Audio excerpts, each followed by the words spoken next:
Welcome, listeners, but take heed. We will say whatever we need to share our knowledge, thoughts, and joy, and even things that do annoy.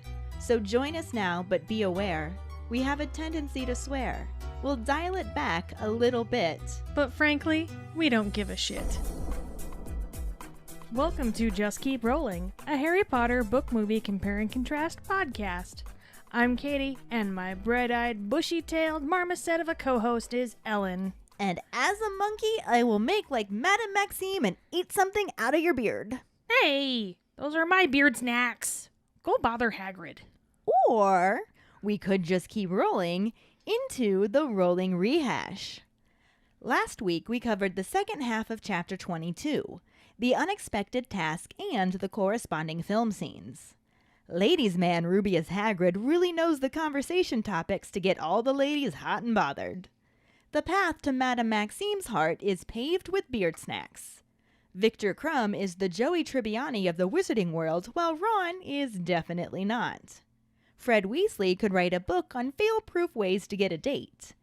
Peeves is trying to get his holiday LP out in time for Christmas. Harry finally got the nerve he needed to ask Cho to the ball, but she shoots him down and sends him to snuggle with his egg. Luckily, Parvati is down to be Potter's arm candy for the night and will even bring a pity date for Ron. All's well that ends well, we guess, but one thing is for sure, balls are more trouble than they're worth. During episode 90, Nike that shit, our Potter pondering was, what do you think would have happened if Harry had actually asked Cho to the ball first? Robert said that if Harry and Cho had gone to the Yule Ball, it's a possibility they would have started dating then rather than fifth year. The feelings Harry had for Cho was just infatuation, because, hey, I'm a 14-year-old with loads of testosterone and no sex ed. He feels the only reason they even dated was because Cho was grieving the loss of Dedrick. Sorry, he means sparkle fingers. Vampires don't sparkle. 10 points from Hufflepuff. And in Cho's eyes, Harry was the only person she could talk about it with. Carly thinks Harry still would have realized in fifth year that Cho was stupid. She thinks they would have dated until the end of the year and Cho's parents would have gone off the chain about her dating someone so against the ministry. They definitely would have gone to the ball together, but she thinks shit still would have hit the fan in the fifth year. Juliana agrees with Carly. Harry and Cho would have dated for a while, but then there would have been conflict between them over what had happened after the third task with Cedric. 'Cause, she's still in love with Cedric. Yeah. Dave says they would have gotten married. Ginny would have ended up with Neville. Harry would have been miserable until they divorced 17 years later. Ginny and Neville would have been superbly happy forever. Wow, he is shit-stirring today, isn't he? I mean, that's fully based on the movie. Yeah. Because they totally did kind of couple them up in that. True. So I liked it, actually. I don't agree with it, but I liked it. Well, Max said that teenage pregnancies are a very serious problem in Scotland. I'm not sure what he's saying about that, but... I think he's implying that Harry would have gotten Cho pregnant. No, yeah, I was being facetious, but okay. I was being literal. Anyway, thank you so much for all of your responses. Hopefully soon I really am done traveling and actually going to make it to the phone store so I can get the phone set up for you guys to call in your ponderings in the future. So hopefully that happens this week. We will keep you updated. Fingers crossed, y'all. Our trivia question last week was, what curse did Victor Crumb use on the dragon? In Sirius's letter to Harry, he told him that he was going to suggest a conjunctivitis curse, as a dragon's eyes are its weakest point. And Hermione whispers, that's what Crumb did. 'Cause she noticed. Congratulations goes to Mike Riley. Woohoo! He's still building up his streak, now at 11 weeks.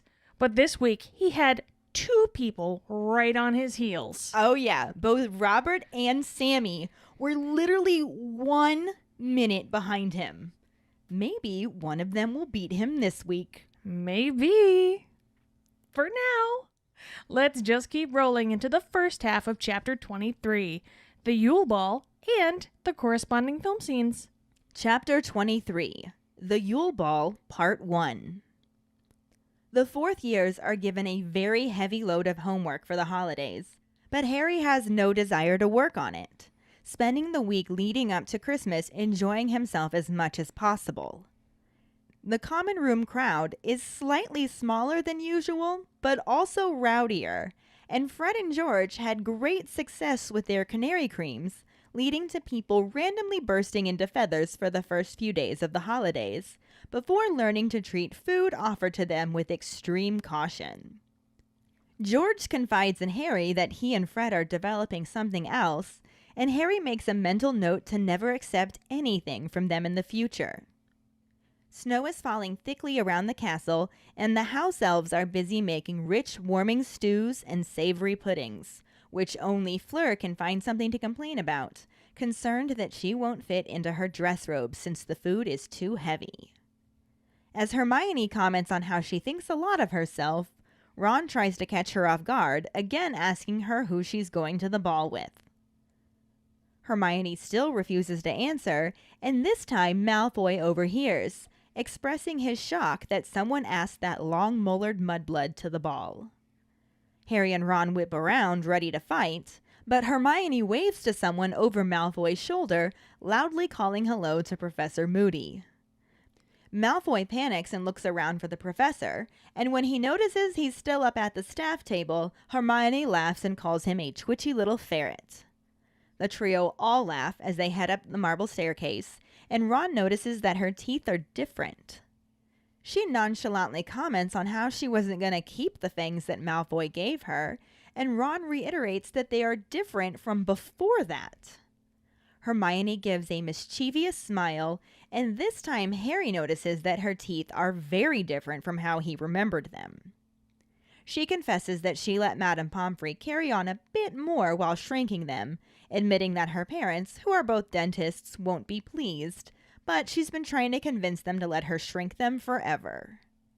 They're interrupted by the arrival of Pigwidgeon, who's fluttering around the banisters and showing off, with a letter tied to his leg. Ron hurries up the stairs and snatches him, telling him to bring the letter straight to the addressee. The little owl hoots happily as Ron waves his fist and then yells at the shocked third-year girls to clear off. He pulls the letter off Pig's leg and hands it to Harry. They hurry back to the Gryffindor common room and sit apart from everyone else to read Sirius's response. He congratulates Harry, telling him that his way was better than what he was going to suggest, the conjunctivitis curse, which Hermione whispers is what Krum did. Sirius says that whoever put his name in shouldn't be feeling too happy, but he also tells him not to become complacent, because they still have plenty more opportunities to hurt him. Harry thinks Sirius sounds exactly like Moody, and Hermione reminds him that there are 2 more tasks for him to complete, again saying he should really have a look at that egg. Ron insists that Harry has ages, and asks if Harry wants to play chess. He agrees, and at the look on Hermione's face, he points out that he wouldn't be able to concentrate with all the noise anyway. She sighs, agrees, and settles in to watch their chess match.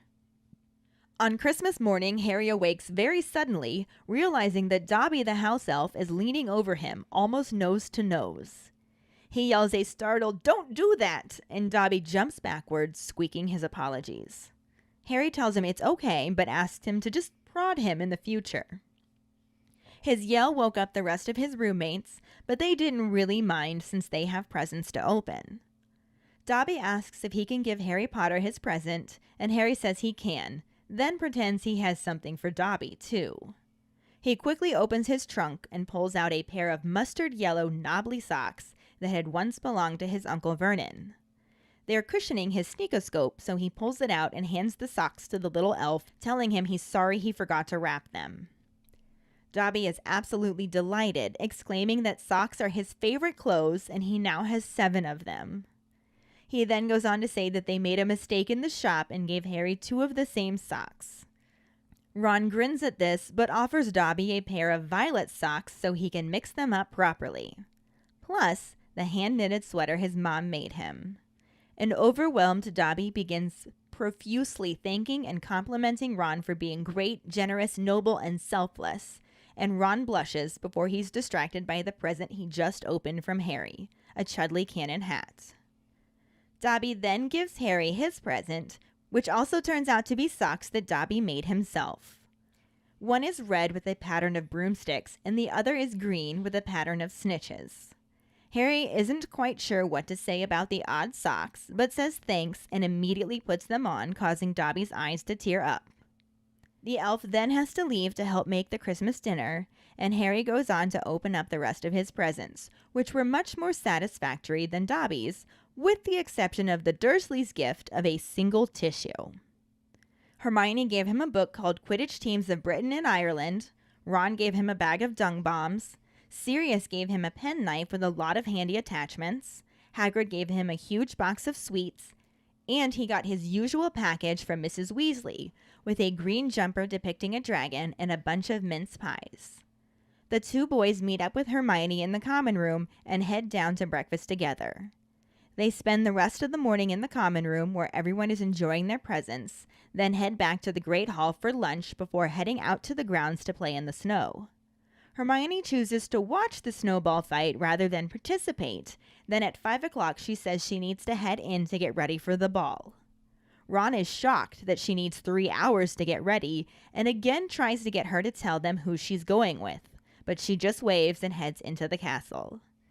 At 7 p.m., the others head back in to change into their dress robes. Harry, Dean, Seamus, and Neville all look very self-conscious, but none as much as Ron, who used a severing charm to remove the lace from his dress robes. It worked pretty well, but he hadn't done it very neatly, and the edges are now depressingly frayed. They head downstairs and find the common room looking strange, filled with many different colors rather than the usual mass of black. Parvati looks very pretty in dress robes of a shocking pink, and Harry compliments her, relieved she isn't giggling. She thanks him and tells Ron that Padma is going to meet him in the entrance hall. Ron distractedly says, "Right," looking around for Hermione. They all head out, finding the entrance hall packed with students trying to find each other, and Parvati finds Padma and leads her over to Harry and Ron. She looks just as pretty as her sister in robes of bright turquoise, but doesn't look very enthusiastic about having Ron as a partner, especially after seeing his frayed robes. Ron says hi, but is still very distracted, looking around for Hermione, but briefly ducking out of sight of Fleur Delacour, who is wearing silver-gray satin robes and accompanied by Roger Davies. A group of Slytherins come in, and Malfoy is wearing dress robes of black velvet with a high collar that makes him look like a vicar, accompanied by Pansy Parkinson in frilly pale pink robes. Crabbe and Goyle are both looking like moss-covered boulders in green dress robes, and neither of them have dates. The oak front doors open, and the Durmstrang students arrive with Professor Karkaroff. Crumb is at the front of the party with a pretty girl in blue robes that Harry doesn't know. Out the doors, they see that the lawn is decorated with hundreds of fairy lights, rose bushes, and statues of Father Christmas and his reindeer. Professor McGonagall calls for the champions to line up while everyone else goes in. Fleur and Roger position themselves right by the door. Cedric and Cho are right by Harry, and he looks away from them so he doesn't have to talk to them. Instead, he finds himself looking right at the girl next to Crumb, and his jaw drops as he realizes that it's Hermione. She's done something with her hair, and it's no longer bushy, but sleek and shiny, in an elegant knot at the back of her head. Her robes are a floaty periwinkle blue material, and she's carrying herself differently. She's also smiling nervously, and it makes the difference in her teeth even more noticeable. She says hi to Harry and Parvati, and the latter gazes at her with unflattering disbelief, a look that's repeated by many people as they enter the Great Hall, which has been decorated with silver frost, mistletoe, ivy, and smaller lantern-lit tables. They head to the top table, with Parvati forcefully steering Harry as she smiles at everyone around her. Harry catches sight of Ron, who's watching Hermione with narrowed eyes, and also notices that Padma is looking sulky. Dumbledore is smiling as they approach the table, but Karkaroff's expression looks very similar to Ron's. Madame Maxime is wearing a flowing lavender silk gown and politely applauding the champions. Ludo Bagman is dressed in purple robes with large yellow stars, and Mr. Crouch is absent, though Percy Weasley is there as his replacement. Harry sits down next to Percy and finds out that he's been promoted to Mr. Crouch's personal assistant and is there representing him. He explains that Mr. Crouch isn't well due to overwork and the stress of the misbehavior of his house elf, so he's enjoying a well-earned quiet Christmas. Harry really wants to ask if he's stopped calling Percy Weatherby, but resists the temptation. There's no food on the golden plates yet, but there are menus. Harry picks his menu up and looks around with uncertainty. He sees Dumbledore look at his menu and very clearly tell his plate that he wants pork chops. The pork chops appear, and the rest of the table places their orders with their plates too. Harry is sure Hermione won't be happy about this complicated method of dining, but he glances over at her and sees that she is too distracted talking to Victor, who is enthusiastically telling her about the Durmstrang Castle and the lakes and mountains. Karkaroff nervously interrupts at this point, commenting about giving away too much information, and Dumbledore smiles, saying that you'd think he didn't want visitors. Karkaroff insists that they're all protective of their private domains, that they jealously guard all their school secrets. Dumbledore says that he would never dream of assuming he knows all of Hogwarts' secrets, and tells a story of making a wrong turn that morning on his way to the bathroom, only to find a beautifully proportioned room filled with chamber pots. When he went back to investigate, it had vanished, but he will keep an eye out for it, saying possibly it's only available at 5:30 in the morning, or when the seeker has an exceptionally full bladder. Harry snorts and Percy frowns, though he's sure Dumbledore gives him a small wink. At the table, Fleur is criticizing the Hogwarts decorations to Roger Davies, who's so busy watching her talk he isn't really listening, and keeps missing his mouth with his fork.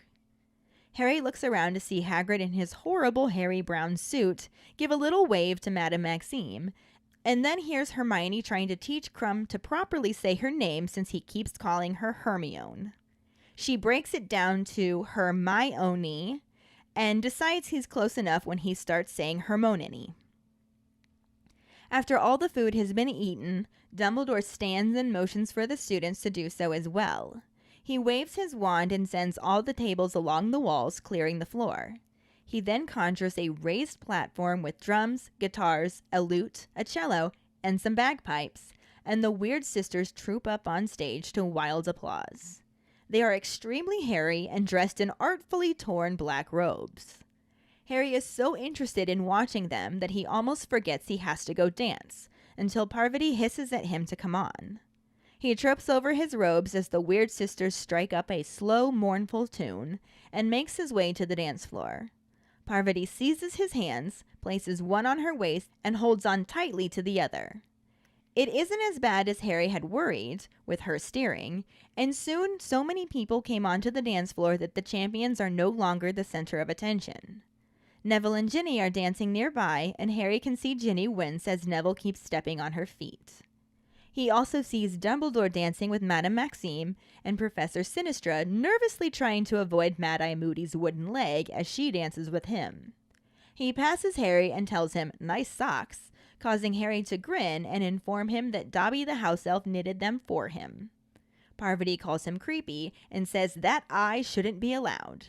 And then the final note of the song plays and everyone in the Great Hall starts clapping. Harry lets go of Parvati and suggests they sit down, but another, much faster song starts up and Parvati protests, saying it's a good one. Harry pretends he doesn't like it and leads her over to the table where Ron and Pudmar are sitting. The movie scene starts out with an establishing shot showing Durmstrang's ship with Hogwarts Castle in the snowy background, before transitioning to dressed-up students milling around the entrance hall and the Great Hall. It cuts to Ron standing in front of a mirror in the dormitory, looking panicky in his very ugly brown and orange frilly dress robes, with the frilly white collar and black bow tie. He turns away from the mirror when Harry enters the room wearing very sleek black and white tuxedo-style dress robes. Ron demands to know what Harry is wearing and says that they're all right, complaining that there's no lace or dodgy collar. Harry says that Ron's must be more traditional, and Ron declares that they're ancient, and he looks and smells like his great Aunt Tessie. He asks Harry to murder him, and it transitions to the two boys heading down to the entrance hall to meet their dates.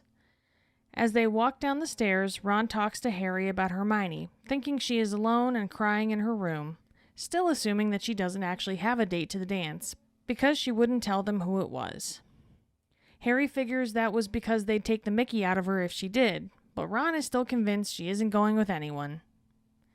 At this point, Parvati and Padma walk up to them, wearing pink and orange dresses that are identical, though with the colors reversed. Padma looks at Ron's frilly dress robes and insincerely says he looks dashing. As the four of them stand around a bit awkwardly, Professor McGonagall approaches them and asks Harry if he and Miss Pottle are ready, explaining to him that it is traditional that the champions and their partners are the first to dance. She realizes she has not mentioned this to him before and tells him, well, now he knows. She gives Ron a once-over about his robes and tells him that he and Miss Pottle may proceed to the Great Hall before acknowledging someone else she was looking for. She heads over to Cedric Diggory and Cho Chang to give them directions as Ron and a reluctant Padma walk to the Great Hall, and Harry stares at the girl he wishes he could have taken to the ball. At this point, a nervous Hermione peers around the corner and is noticed by Parvati, who exclaims that she looks beautiful. Harry, still looking at Cho, agrees before he realizes that Parvati is looking in a completely different direction. He turns and sees Hermione walking down the stairs in a frilly pinkish-purple dress. Her hair is styled in an updo with curls cascading down one side and some curly tendrils on the other. Harry smiles at his friend, who is giving a shy smile to her date, Victor Crumb. Victor greets her with a bow and offers his hand, and as the two walk past Harry and Parvati, she gives him an embarrassed sort of grin and wave. The scene transitions to the ornate doors of the Great Hall opening to the sound of trumpets' fanfare, as the rest of the guests stand and applaud the entrance of the champions. Fleur and her date, Victor and Hermione, Cedric and Cho, and lastly, Harry and Parvati. They all walk through an aisle created by the applauding guests, and Padma is shocked to see Hermione Granger with Victor Crumb, as Ron completely denies it to be her. The camera shows a wide shot of the Great Hall decorated with silvery hangings, pine trees, and magical falling snow, then focuses on Harry and Parvati. She says hi and waves to people as they walk onto the dance floor, as Harry nervously looks around. Once on the dance floor, Professor Flitwick taps his baton to start up the music, and Parvati mutters for Harry to take her waist. He's confused at first, but figures it out as the music starts and they begin dancing. Dumbledore then leads McGonagall onto the dance floor, Filch holds Mrs. Norris and sways to the music, and as the champions continue to dance, Neville leads Ginny Weasley onto the dance floor. The camera cuts to Professor Moody sitting on a bench in a kilt decorated with a ferret, tapping both his real foot and a shiny silver metal one to the music. He pulls out his flask and takes a swig, again causing his mad eye to give a swirl. The camera then shifts to Madame Maxime standing next to an ice sculpture as Hagrid sidles up next to her and asks her to dance by nodding his head towards the dance floor, where everyone is twirling to the ballroom music. As per usual, the book chapter starts out on quite a bit of narrative that the movie completely omits. What? So even though he has a ton of homework as a fourth-year student, Harry has no desire to work on it and spends the week leading up to Christmas enjoying himself as much as possible. The common room crowd was slightly smaller than usual since mostly only the younger students went home, but it's also rowdier because everyone's super excited about the ball. Well, yeah, teenagers love balls. Fred and George were clearly very successful selling their canary creams because people keep randomly bursting into feathers until the Gryffindors all learn to treat the food offered to them with extreme caution. Wait, where did you get this? Wait, are we friends? Nowhere. It's okay, trust me. I just want to share with you. When George tells Harry that he and Fred are developing something new, Harry makes a mental note not to accept even a crumb from them in the future. Probably a good motto for life, I would think, yeah. Don't trust the Weasley twins? Pretty much, yeah. Mm-hmm. The Christmas season has come with a lot of snow, and the house elves make rich, warming stews and savory puddings, causing Fleur to complain that the food is too heavy and she won't fit into her dress robes. She would. I kind of feel like the dress robes would be roomier, though. You would think. Like, I don't think they're form-fitting dress robes, so that's a lot of heavy food. Right? Hermione, probably jealous that Ron asked Fleur to the dance, comments on how she thinks a lot of herself. And Ron uses his opportunity to try and catch her off guard, again asking her who she's going to the ball with. Because he's been doing this a lot lately, just hoping that she'll, like, hit that Hermione mode where she has to answer a question because she has the answer, and it's not working, and Hermione keeps refusing to tell them. Yep. Nazi von Douchebag II overhears him ask this time and diggishly expresses his shock that someone asked that long-mullered mudblood to the ball. Well, you know what? Hermione's rubber and you are glue. And you suck. Harry and Ron are ready to fight him. But Hermione just nonchalantly waves to someone over Malfoy's shoulder and calls, "Hello, Professor Moody." Malfoy panics and looks around for the professor before realizing that he's still up at the staff table. And Hermione laughs and calls him a twitchy little ferret. I love it. I love the use of ferret as a nickname for Malfoy. Twitchy little douche ferret. Mm-hmm. It's just so fitting. Ron and Harry join in laughing as they head up the marble staircase, and Ron notices that Hermione's teeth look different. She says that she wasn't going to keep those fangs that Malfoy gave her, but Ron insists that they're different from before that. It's nice that he noticed. Yeah. I mean... Hermione gives a very mischievous smile, and this time Harry is like, "Wait a second. Your teeth are smaller and straighter than how I remember them." What? And Hermione admits that she let Madame Pomfrey carry on a bit more while shrinking them, even though her parents won't be pleased, you know, both being dentists and all. I don't see why they wouldn't be pleased, though. If Like, oh, look, your teeth are pretty. But she didn't carry on with her braces. They don't think that magic and teeth should mix. Okay, yeah. All right, I'll give them that. And she'd been trying to convince them to let her shrink them forever, but finally figured it's better to ask for forgiveness than permission. Nothing they can do about it now, muggles. And this is something that obviously couldn't be included in the movie because her teeth were never really that big, aside from the one scene. Mm-hmm. At the end of Sorcerer's Stone Yeah. on the train. I thought she sounded fine then, and honestly, it wouldn't have bothered me if her big fake teeth did make it difficult for her to talk, because how easy would it be to talk with big teeth anyway? Right? And, I mean, I feel like that would be more realistic then. Right. I mean, I've got these braces and they messed up my talking at first, but after a while it got pretty normal. Mm-hmm. Every now and then I have trouble with S's, but It happens. yeah. If I had big buck teeth, I'd probably have trouble with S's too. So Yeah. just they should have made her wear them longer and she'd get used to it. And it'd be fine. But Exactly. no. Instead, they just let her have pretty teeth the whole time. Essentially not necessary to put in the movie because Yeah. you didn't need it anymore. But also, you didn't get that character development. Right. The transformation. We'll talk a little bit more about that in a bit too. Mm-hmm. The trio are then interrupted by Pigwidgeon, who has a letter tied to his leg but is fluttering around some third-year girls rather than delivering it. Ron hurries up the stairs and snatches him, telling him to bring the letter straight to the addressee, not hang around and show off. And the little owl hoots happily as Ron's just like waving his fist around. The owl is just flying through the air in his fist, and he's like, "Whee!" And the girls that are watching are like, "Oh my god, that poor owl!" But the owl's just like, "Woo!"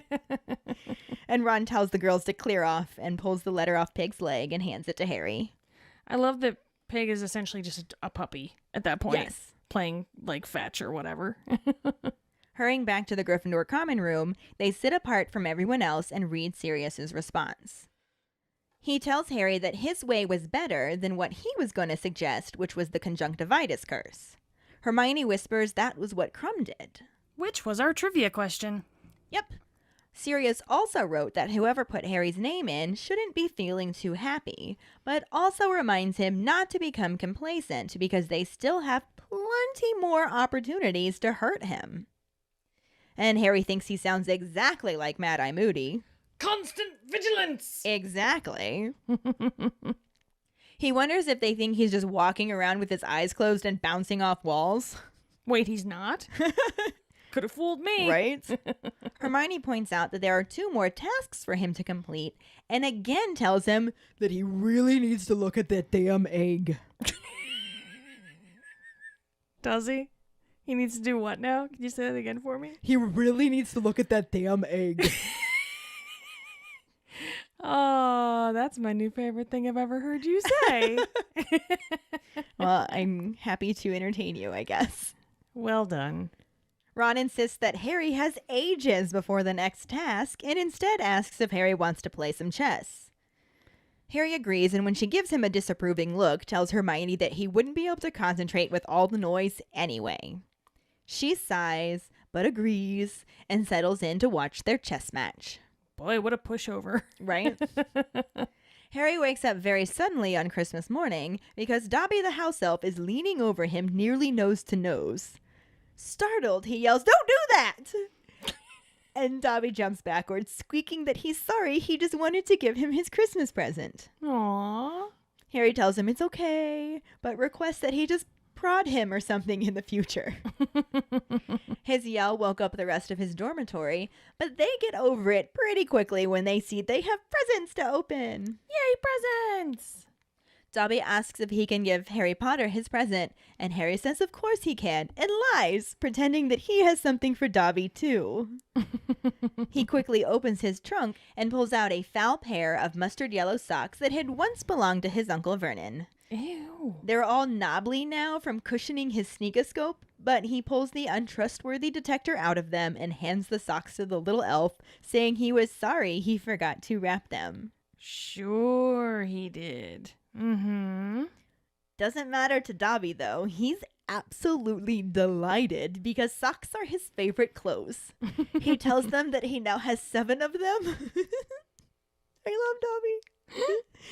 But also goes on to say that they made a mistake in the shop because they gave Harry 2 of the same socks. Aww. Ron grins at this, but then offers Dobby a pair of violet socks that he got as a gift so he can mix them up properly. He also hands over the maroon hand-knitted sweater that his mom made him. He had to be just shitting himself excited, man. It makes me feel a little bad for Molly. Right. But I see it as like, how many sweaters does Ron have? Right. I mean, it's not like it's the only sweater he's got. He always gets a maroon sweater. And he doesn't like maroon sweaters. Yeah. And this made Dobby really happy. It did. It totally overwhelms him, and he begins thanking and complimenting Ron just profusely. Like, "You're so great and generous and noble and selfless." And Ron blushes, but he's then distracted by the present that Harry got him, which is a Chudley cannon hat, which he immediately puts on, and it clashes horribly with his red hair. And probably his red face. Yeah. Red and orange just don't go well together. No. They just don't. Dobby then gives Harry his present, which is also socks that he made himself. One is red with a pattern of broomsticks, and the other is green with a pattern of snitches. And I would wear the shit out of those socks. Mm-hmm. I don't know, do they exist? They should. They should. We should make them. I'm not a very good sock maker. I mean, neither am I, but Certainly not patterned. how good is... Well, Dobby's got to be pretty good if he did do a pattern on that. He's got I guess. magic, too. True. I feel like house elves probably had to make things and mend things for their owners, so they probably have a special kind of magic specifically for things like that. Man, that just ruins my whole theory that it was like a little kind of crap socks. No, I think they were awesome. But you're right, and it makes sense. Damn it. Though Harry isn't quite sure what to say about them, he's not as enthusiastic as I am. And he ends up just thanking the elf and putting them on, but that causes Dobby to tear up. Aww. Like, oh, Harry Potter loves my socks. Dobby then heads back to the kitchens to help make the Christmas dinner, and Harry continues opening the rest of his presents, which are much more satisfactory than Dobby's odd socks, though I personally would love to get Dobby's socks. However, this is also not including the single tissues that the Dursleys sent him. Oh, that's so nice of them. Right. I mean, maybe he had a runny nose. It is winter. It could have been useful. At least it wasn't used, There is that. you know? Hermione's gift was a book, shocker, called Quidditch Teams of Britain and Ireland. So a decent book. Right. For them. Yeah. Ron gave Harry a large bag of dung bombs, Sirius gave him a penknife with a lot of handy attachments that would unlock any lock or untie any knot. Ooh, I need that. Yeah, that'd be handy. Mm-hmm. Hagrid gave him a huge box of his favorite sweets, hopefully ones he did not make himself. Plus, he got his usual package from Mrs. Weasley that included a green jumper with a dragon on it and a bunch of homemade mince pies. I love that she put a dragon on his jumper. I know. That just makes me so happy. I know. Ron and Harry meet up with Hermione in the common room, and they all head down to breakfast together. They hung out in the common room until lunch and then go outside to the grounds to play in the snow. That just sounds so weird. After everything Harry's been through, like, he's just gonna go play in the snow. I don't know why. It seems odd to me. It's Christmas. I know, but it just seems so frivolous and normal. Yes. What else is he supposed to do? I don't know. Be moody and I don't know. I love the fact that Harry gets some normal moments as a kid. I mean, I love it too. But it's just weird to me, I guess. That's all. It's not very often that happens. No. Hermione decides to watch the snowball fight instead of joining in. And then at 5 o'clock, she says she needs to head in to get ready for the ball. And Ron's just like, you need 3 hours to get ready? Like, I know you only have one sister and she's younger than you. And a mother who probably puts her millions of children ahead of spending a lot of time getting ready. But dude, have you never seen a woman? No, he hasn't. No, he really hasn't, apparently. You saw him trying to ask Fleur out. Well, we didn't see it, but you heard the recap of him trying to ask Fleur out. Actually, he kind of shouted it at her. It was a bit frightening. Yeah. He's not quite with it with the chicks. He also uses this opportunity to try and catch her off guard again and ask her who she's going with. But again, Hermione just ignores the question. Just too quick for you. And then the rest of them all go in at 7 to get ready. And once in their dress robes, Harry, Dean, Seamus, and Neville are all looking and feeling a little self-conscious. They're like, okay, this is weird. But none of them are anywhere near as self-conscious as Ron. Oh, I don't blame him. He attempted to remove the moldy-looking lace with a severing charm, and that actually worked fairly well. Except that he hadn't done a very neat job with it, and the edges are just really ragged. I mean, was it really that noticeable, though, with the rest of it? Probably. There's no ugly, moldy lace to distract from the ragged edges. Very true. But now we are basically where the movie correlates, so yay, I get to say stuff. Haha. It starts out showing Durmstrang's ship decorated with lights hung from the masts and sails with Hogwarts Castle in the snowy background, before cutting to the fancy pants students all dressed up and meandering around the entrance hall, waiting for the ball to start. I thought that was a really good visual for what I pictured from the book. Mm-hmm. I like the setup of it. Mm-hmm. And I like that even though, like, the Durmstrang ship is, like, all brooding and stuff, they still had lights. Yeah. Up on the mast. That's just fun to me. We then see Ron checking himself in his hideous brown and orange dress robes out in the mirror, looking a little bit terrified and feeling like no less than a frilly nightmare.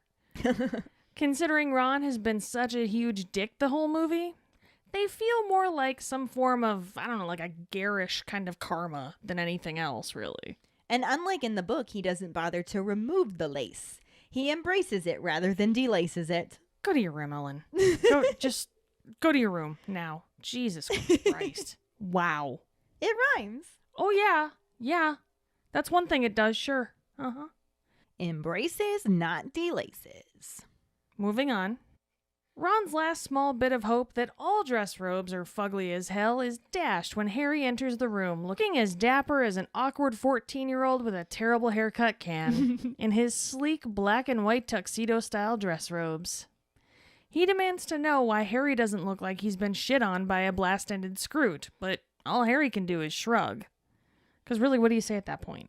Sorry, I look better than you. Sorry, I'm so pretty. I don't think you're ready for this jelly.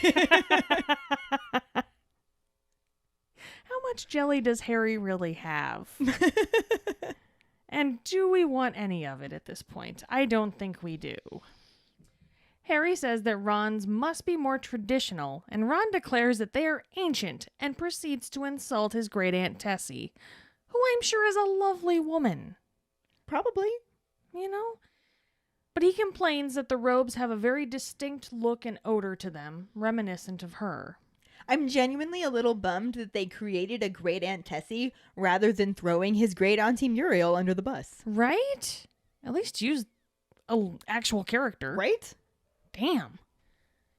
He asks Harry to murder him, and Harry just tells him that Seamus told Pravati to tell Lavender, to tell Neville, to tell McGonagall, to tell Buckbeak that he's just plain shit out of luck.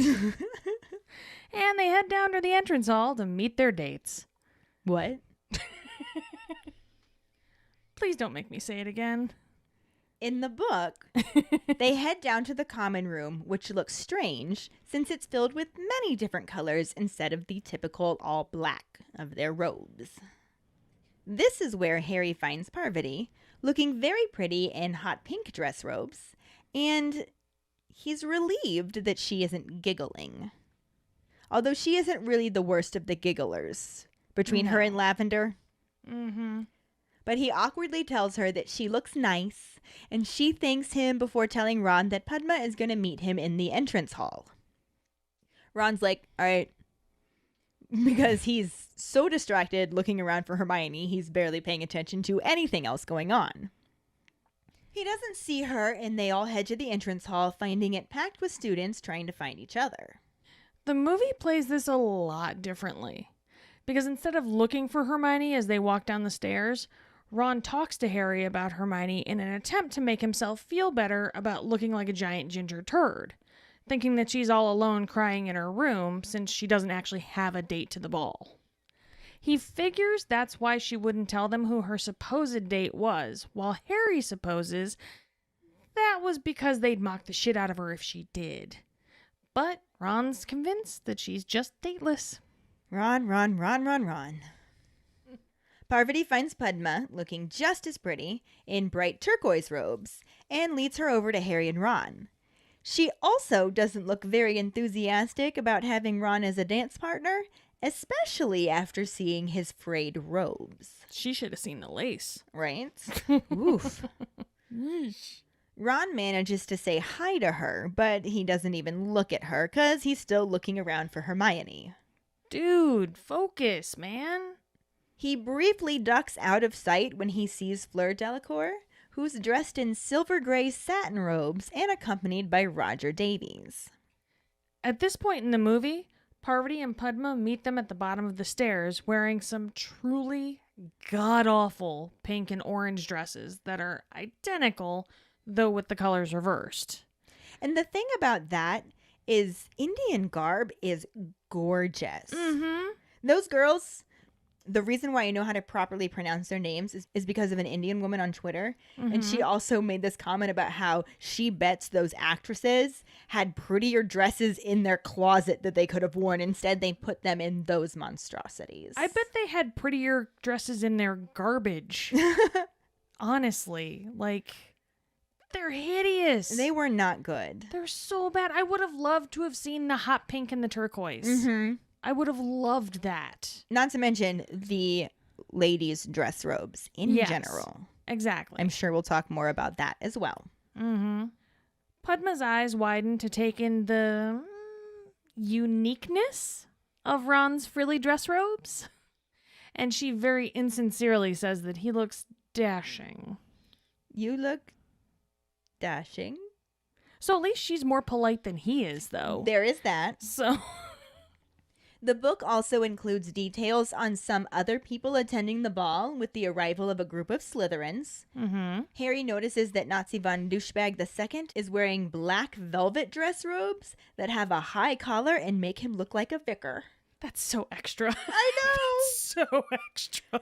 Especially that they're velvet, too. Everything about that. I keep reminding myself, I'm like, oh, it was the 90s, it was the 90s, it was the 90s, but oh, there's just no excuse. I really, really, really wish that we could have seen Draco in dress robes made out of velvet. Right? With a giant-ass collar. I agree. It's some bullshit, man.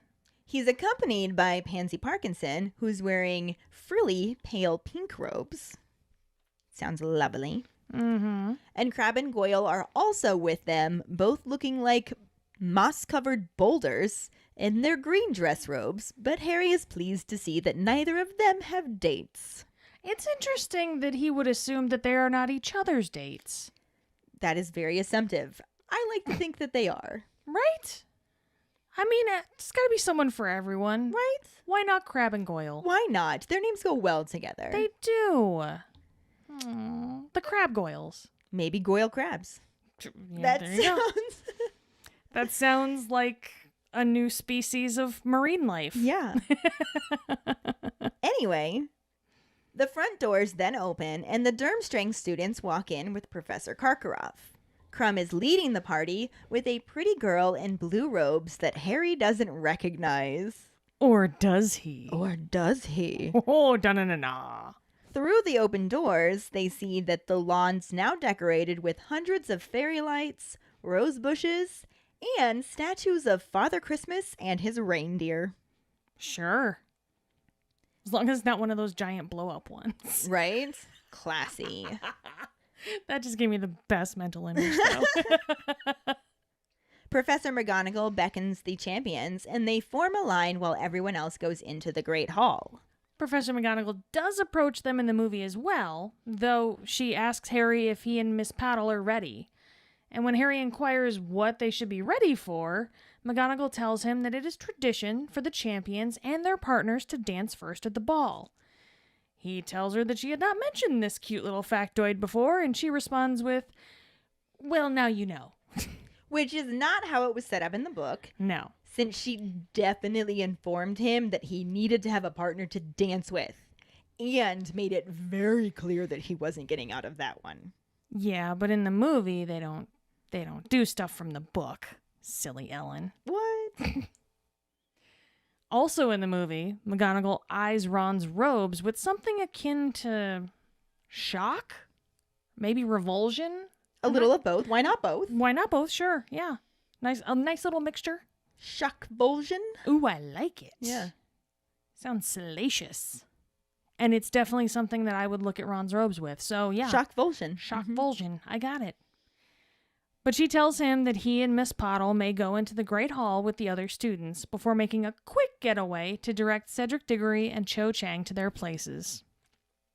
Ron and a very reluctant Padma walk into the Great Hall, and Harry stares longingly at Cho, the girl he wishes he could have taken to the ball. Cho Chang. Aww. Wah wah. Everyone takes their places in the book, too, with Fleur and Roger positioning themselves first, right by the door. Of course. Cedric and Cho end up next to Harry, and he looks away so he doesn't have to talk to them.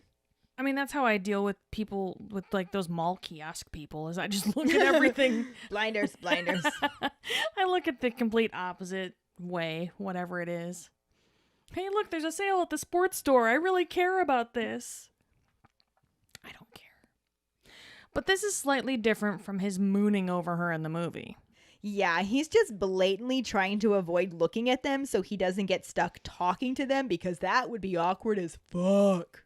I mean, mainly because Harry himself is awkward as fuck. So, yeah, there's that.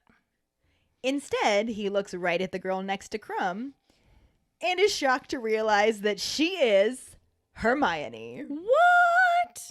Her hair is no longer bushy, but sleek and shiny, and twisted into an elegant knot at the back of her head.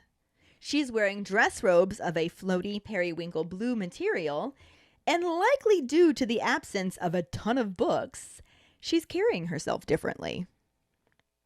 She's also smiling rather nervously, and it makes the difference in her teeth even more noticeable. And Harry's like, how the fuck did I not see that before? Because you're not observant, Harry, you're not.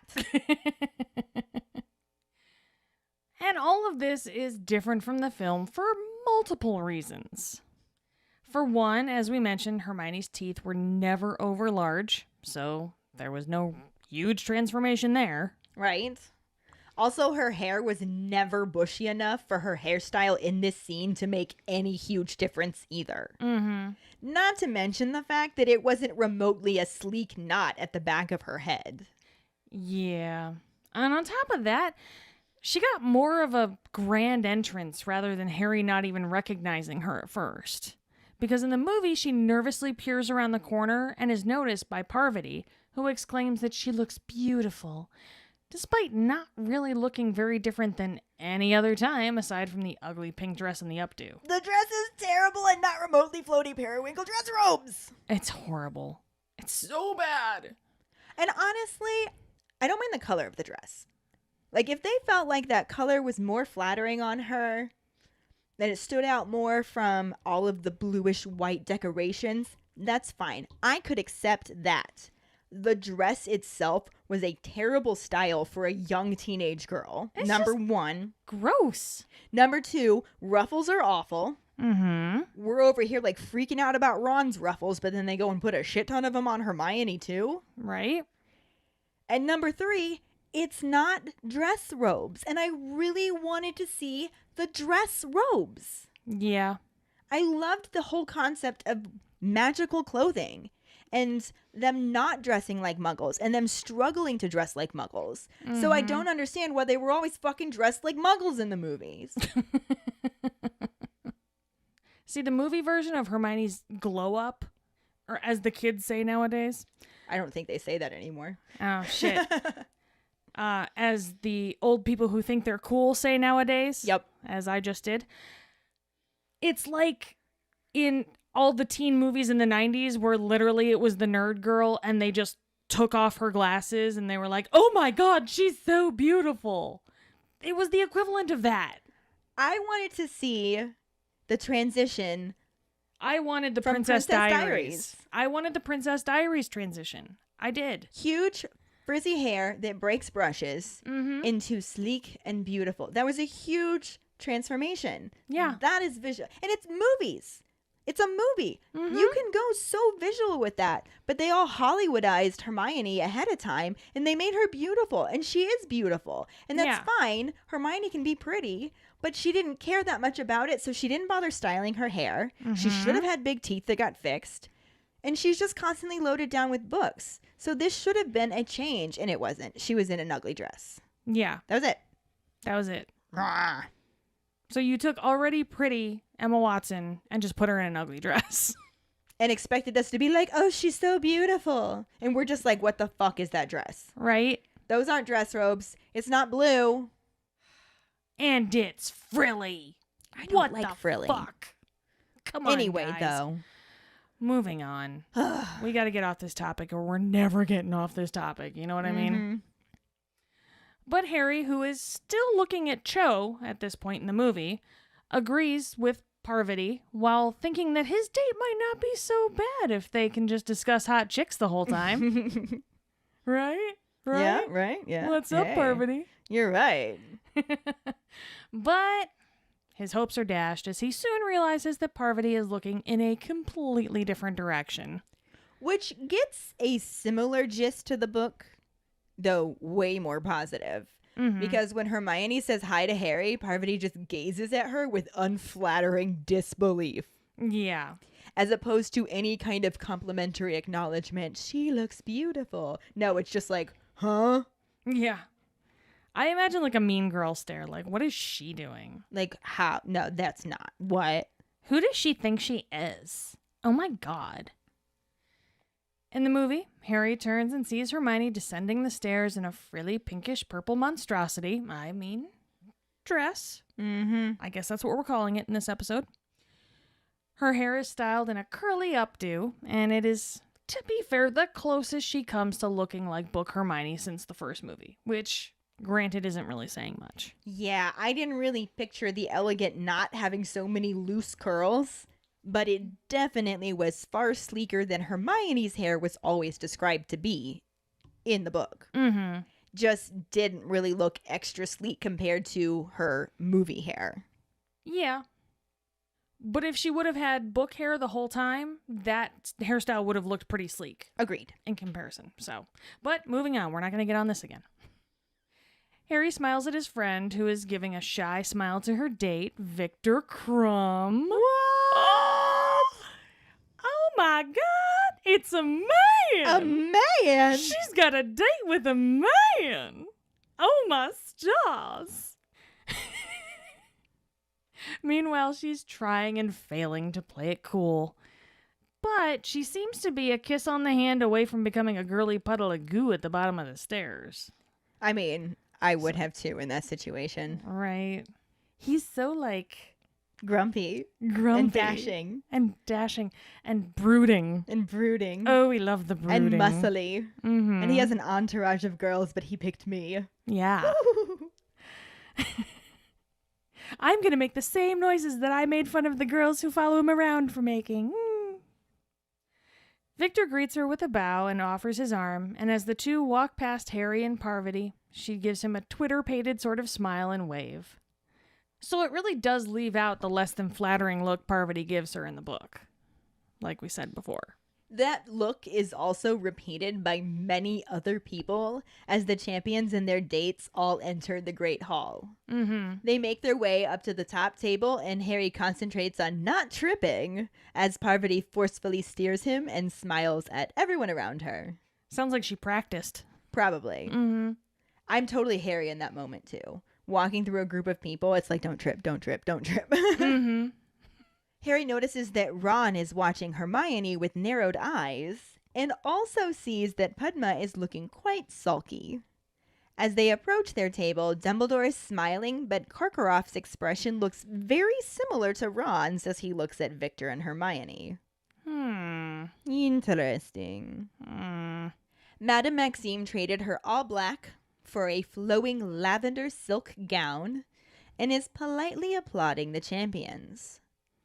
Ludo Bagman is also dressed in purple, a darker purple. I like to imagine it's a very bright purple as well, like royal purple. I was just thinking royal purple. With large yellow stars. And Mr. Crouch is absent, though Percy Weasley is there to take his place.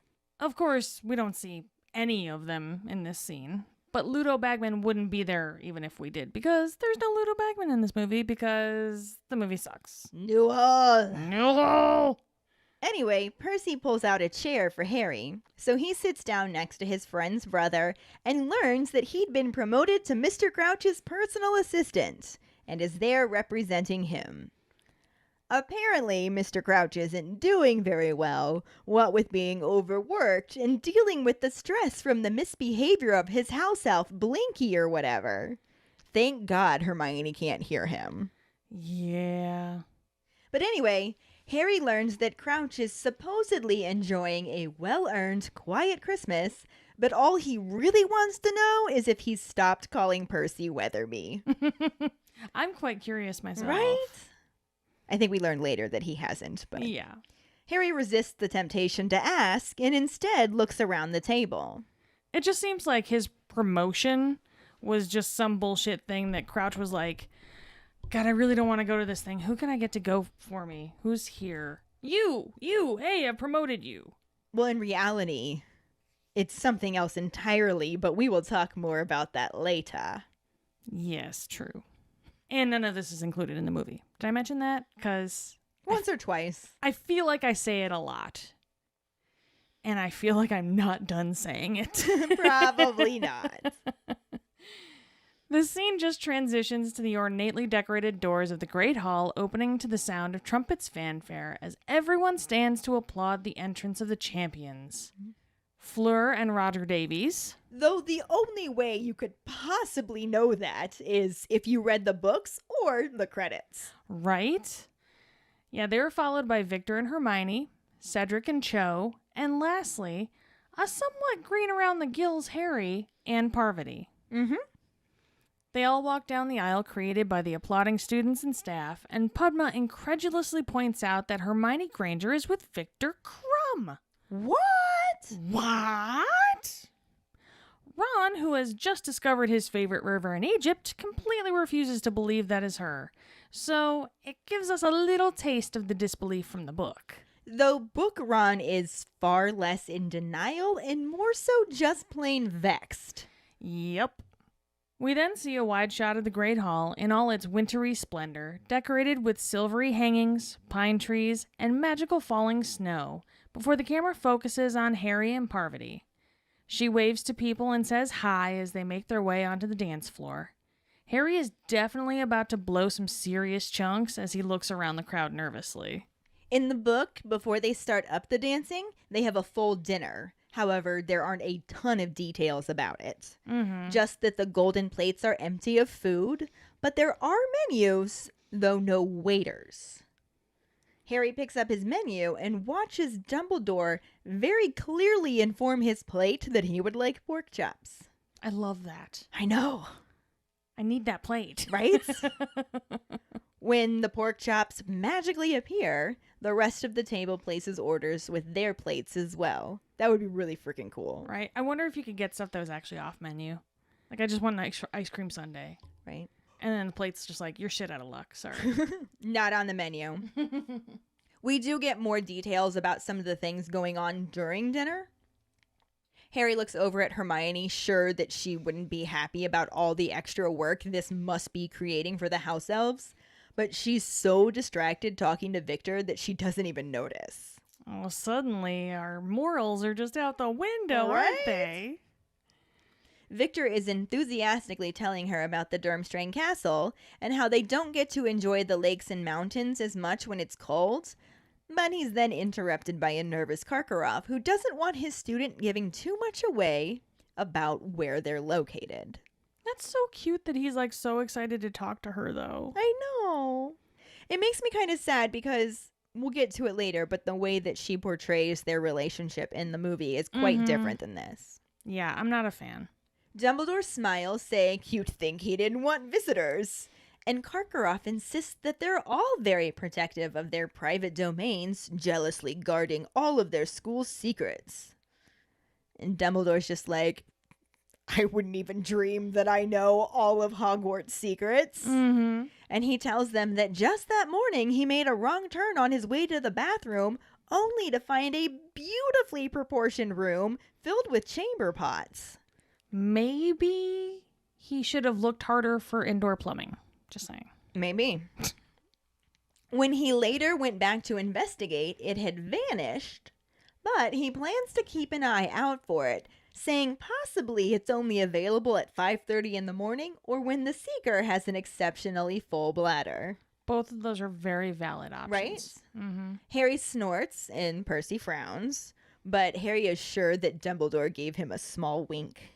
That's what he does. Yeah. That's Dumbledore for you. But I love that this is mentioned here because we are definitely going to end up talking about this again later.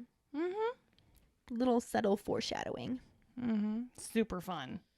Harry looks around at the rest of the table and sees Fleur shockingly criticizing the Hogwarts decorations to Roger Davies, who's so busy watching her talk that he's not actually hearing what she's saying and keeps missing his mouth with his fork. And I would have loved to see that. Right? For a movie that they were doing a lot of comedy in, that could have been fun. And it also could have been like a little throwback to Hagrid stabbing Flitwick's hand. Yeah. And he could have like accidentally stabbed someone too. Right? We love accidental stabbings on this Right? show, don't we? He also sees Hagrid in his horrible Harry Brown suit as he gives a little wave to Madame Maxime. And then he hears Hermione trying to teach Crumb to properly say her name because he keeps calling her Hermione. And she breaks it down to Hermione. And this is literally the moment that I learned how to say her name properly. Luckily for me, I literally read the first 4 books back to back. So it's not like I was spending all of this time saying it wrong. It was a matter of days in my situation. Yeah. But I could imagine had I started reading them right when they first came out, I would have just been saying Hermione wrong for years. Yeah, I mean, Hermione actually makes sense to me when you just look at Hermione spelled out. See, I was saying like Hermione. Yeah, I could see Hermione too. Hermione, Hermione. Like the Oneaters? Yeah, Hermione. I think Own would work too. The Oneaters. Yeah. Oneaters. But so she explains it's Hermione and decides that he's close enough when he starts saying Hermione. I mean, that's close enough for me. Honestly, if he didn't have it as Ninny at the end, Hermione is a lot closer than Hermione. So, yeah, close enough. Okay. Like, dude, he's a foreign exchange student who's a professional Quidditch player. Like, give him a break. It's still better than just Hermie. Exactly. Which we'll talk more about later. Mm-hmm. Once everyone's done eating, Dumbledore stands and motions for everyone else to do so as well, and then we can get to the dancing. He waves his wand and sends all the tables along the walls to clear the floor, and then conjures a raised platform with drums, guitars, a lute, a cello, and some bagpipes. And everyone claps wildly as the Weird Sisters take the stage. Woo! Woo! They are extremely hairy and dressed in artfully torn black robes. Harry is so interested in watching them that he almost forgets what comes next until Parvati hisses at him to come on. The Weird Sisters strike up a slow, mournful tune, and he trips over his robes as they make their way to the dance floor. Ooh, so close, Harry. You're doing so well. So good. Not quite. Almost there. In the movie, the music for the first dance is not played by the Weird Sisters, who we'll end up talking more about next week. Instead, once everyone is in their places on the dance floor, Professor Flitwick taps his baton to start up the music, and Parvati mutters for Harry to take her waist. He's confused at first, wanting to remind her that they're a magical school, not a medical one, and anatomy isn't on the syllabus. But figures it out just as the music starts, and they begin really awkwardly dancing. Yeah. In the book, Parvati just grabs Harry's hands and places one on her waist and grips the other one tightly. And then she does all of the steering, so dancing isn't as bad as Harry was worried it was going to be. He didn't have to lead. Right? Then so many other people joined them on the dance floor that the champions were no longer the center of attention, and he could just sort of like disappear in the crowd, and he was fine. He probably just let out a big ol' sigh of relief on that one. Yeah. Since they had their maybe helpful dance lessons with McGonagall, it wasn't so much Parvati leading the dance.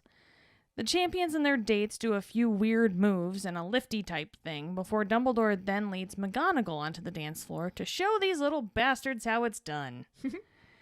Filch holds Mrs. Norris and sways to the music like a creeper. Though still less awkward than Harry and Parvati's dancing. Very true.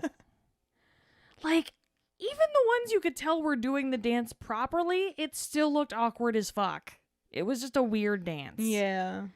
Guys, it's a simple box step. Don't try to fix stuff that's not broken. That's all I'm saying.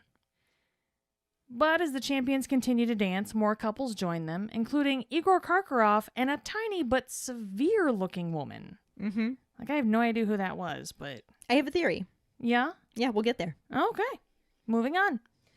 Neville leads Ginny Weasley onto the dance floor, and we are reminded that she called Ron's robes ghastly, yet somehow decided on a dress that looks like it was designed by a toddler. Yeah, it was also not great. It's a terrible dress. Poor Ginny. Holy balls. Nice color on her. Decent color, yes, but the dress was just... Like, Molly could have knitted something better than that. In her sleep. Mm-hmm. With a cold, yes. In the book, Ginny and Neville are also dancing, and Harry sees her wince repeatedly as Neville keeps trotting on her feet. Aww. So this is a little bit differently than how the movie had it, since they gave Neville some moves. Well, they had him practicing in the dorm, too, right. So... Also, Dumbledore is dancing with Madame Maxime, not McGonagall, though I like to think he had a dance with her later. Mm-hmm. I also wonder if the severe-looking woman that Karkaroff dances with is Professor Sinistra. I was thinking that myself. It's a good point. Because in the book, they have her nervously trying to avoid Mad-Eye Moody's wooden leg as she dances with him. Mm-hmm.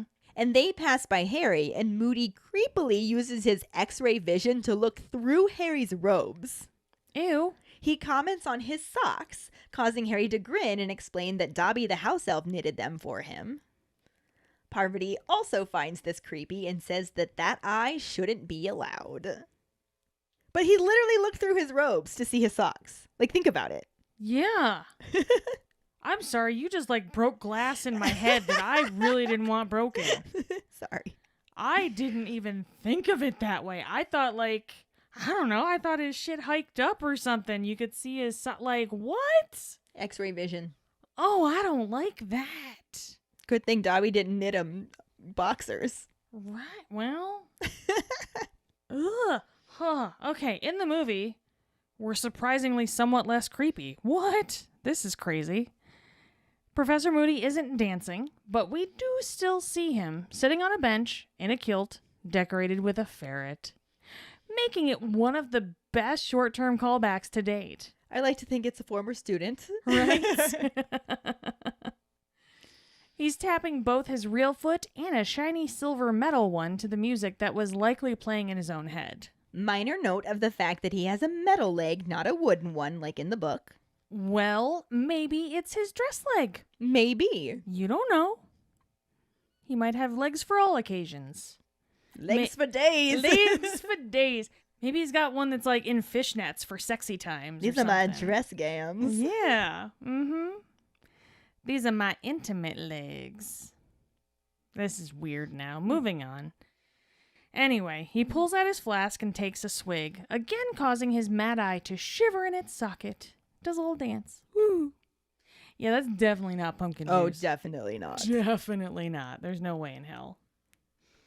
The camera then cuts to Madame Maxime standing next to an ice sculpture as Hagrid slinks up next to her and asks her to dance with a slight waggle of his head in the direction of the dance floor, where everyone is twirling to the ballroom music. And this is where we're going to end the movie scene. I can't blame Hagrid for going with that move. It worked really well for Fred when he asked Angelina to go to the ball with him. Right? It's like and it didn't work that well for Ron. So it's got like 50% accuracy. Right. So, hey, I could see. that's decent odds. Because we have a moderate amount of control over the organization of our episodes, we are also ending the book chapter at close to the same point. The final note of the song plays, and everyone in the Great Hall starts clapping. Harry lets go of Parvati, suggesting they sit down, but she wants to keep dancing. Another, much faster song starts up, and Parvati says it's a good one.